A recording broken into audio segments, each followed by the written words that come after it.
Welcome into the latest edition of ESPN FC. I'm Dan Thomas, joined by Stuart Robson is here in the studio for the next 4 months. Stevie Nicol joins us as well as we continue our countdown to the start of the World Cup. Later on in the show, Gustavo Hoffmann will be joining us to discuss Brazil and Argentina. But away from the tournament that kicks off on Thursday, the presidential elections in Madrid took place today. And as we go to air, Sid Lowe joins us. We don't know the winner, but it looks like the winner is going to be Florentino Perez. So I don't want to go into the complications of the recount because that's going to take forever, Sid. Let's just assume that Florentino Perez has won it. What does that mean?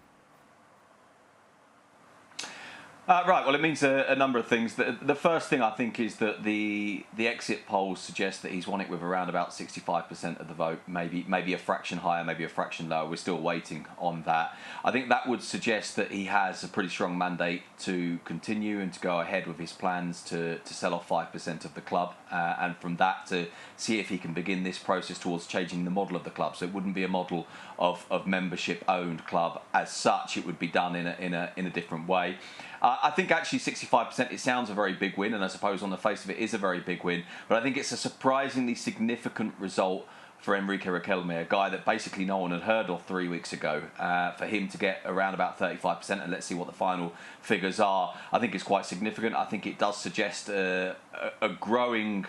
I wouldn't call it an opposition to Florentino Perez, but at least an alternative to Florentino Perez. But the bottom line is, it gives him the mandate to continue. It keeps him in power. He's already been in power, of course, for 23 years with a gap in the middle between 2006 and 2009. It means that he can go ahead with this plan to change the structure and the model of the club. It also means in the immediate short term, Dan, that we will see Konate and Dumfries come into the club. It means we will almost certainly see Jose Mourinho announced probably tomorrow, on Monday. And, of course, what Florentino also said was that he's going to make a bid of at least 150 million euros for a Galactico on Tuesday. Which is going to be Elise, Sid, yes? Well, this is what we believe, but of course Florentino Perez, the curious thing about this was that this was on a TV show with a presenter called Iker Jimenez, and when Jimenez suggested Elise, Florentino denied it.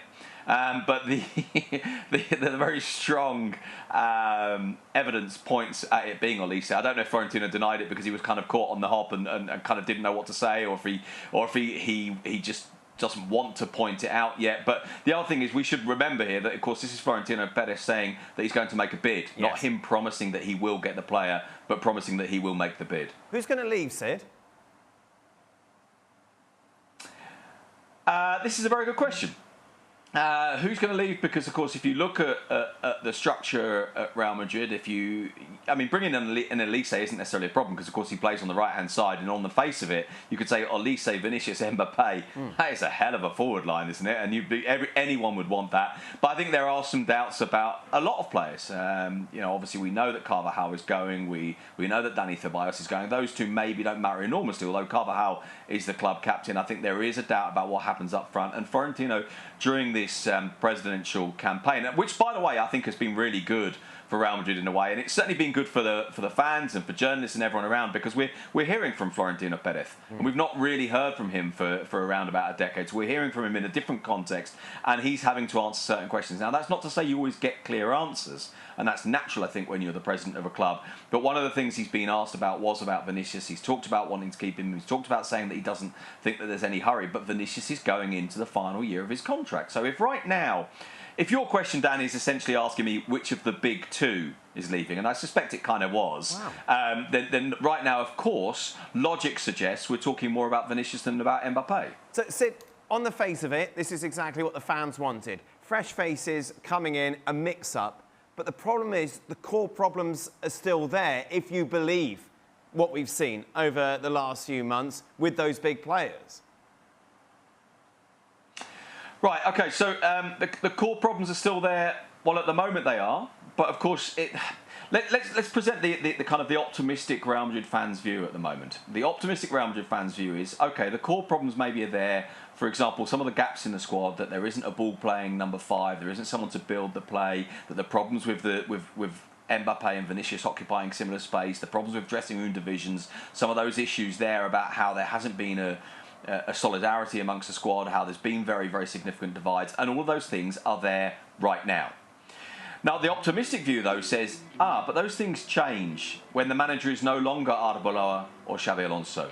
Those things change when maybe 2 or 3 key players depart and maybe some other players come in who perhaps have leadership qualities. Those things change in theory when you bring in Jose Mourinho. And I think one of the big things about Mourinho's arrival, and I do genuinely think that Mourinho's arrival can partly be defined or explained by nostalgia, by the idea that he made Madrid tough and aggressive, and they went and took Barcelona on. And I think that's what people want. And I think the belief is that he partly did that because he also took on some of the egos in the dressing room, because he was a leader. Now, this is not to say that Mourinho is the same guy he was in 2013 when he left. You know, it's 13 years have passed, and I think actually in some ways he's a mellower figure than he was then. But I think that if you like, that nostalgic view is we need someone that really imposes in the dressing room, and whether or not this is still true, the image of Mourinho is of precisely that kind of personality. Why would these players listen to Jose Mourinho? Well, players haven't listened to Jose Mourinho over the last few years, I wouldn't say.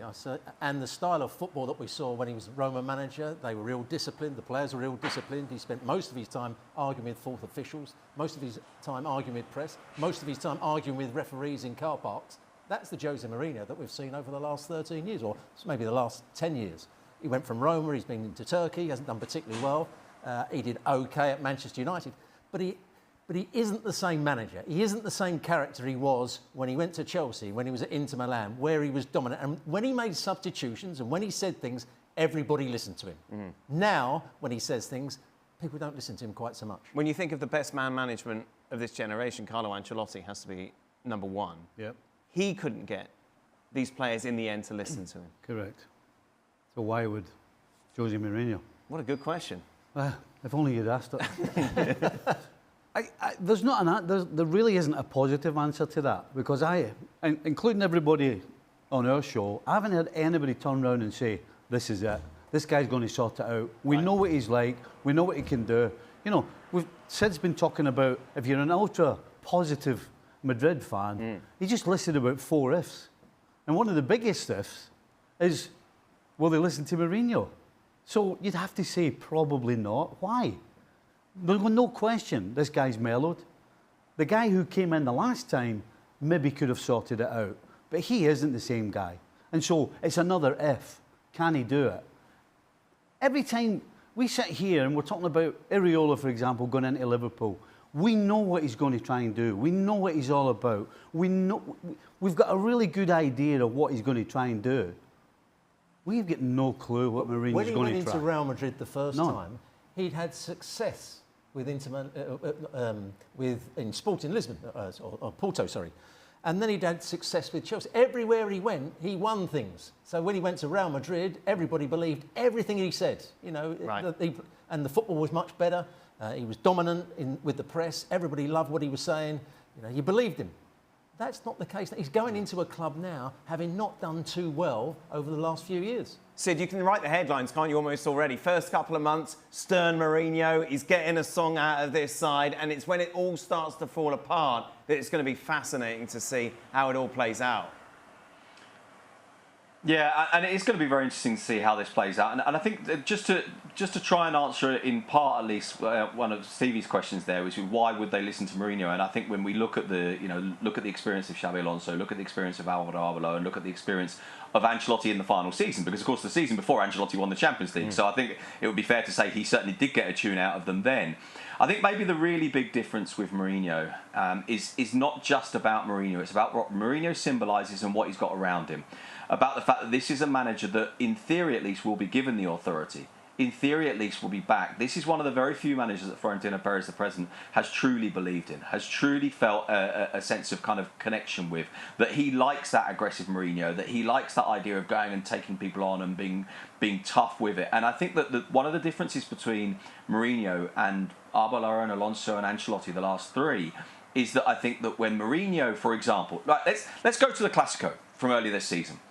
Xabi Alonso takes off Vinicius. Vinicius storms off the pitch and down the tunnel and basically says, well, I won't come back again. Now, Vinicius does eventually apologise, but the dividing lines are opened up then. At that point, there's a real problem. And one of the reasons there was a problem is because Alonso wasn't backed, wasn't given the authority by the club to act.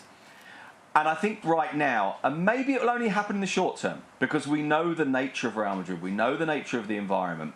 But in the short term at least, if that happened in a Clasico this time round with Mourinho, and Mourinho decides, right, Vinicius sits on the bench for the next 4 games, I think he would be backed in it, and in a way that Alonso wasn't. And so if we're looking for again, to use the optimistic view of this, if we're looking for that optimistic view of it from a Real Madrid fan's point of view, I think the optimistic view would be the difference is Mourinho comes with authority. Good man, Sid. Thank you very much. When are you coming to the States? Next week on Thursday. Lovely. Good man. Safe trip. Just a reminder, we have you covered and then some when it comes to the World Cup.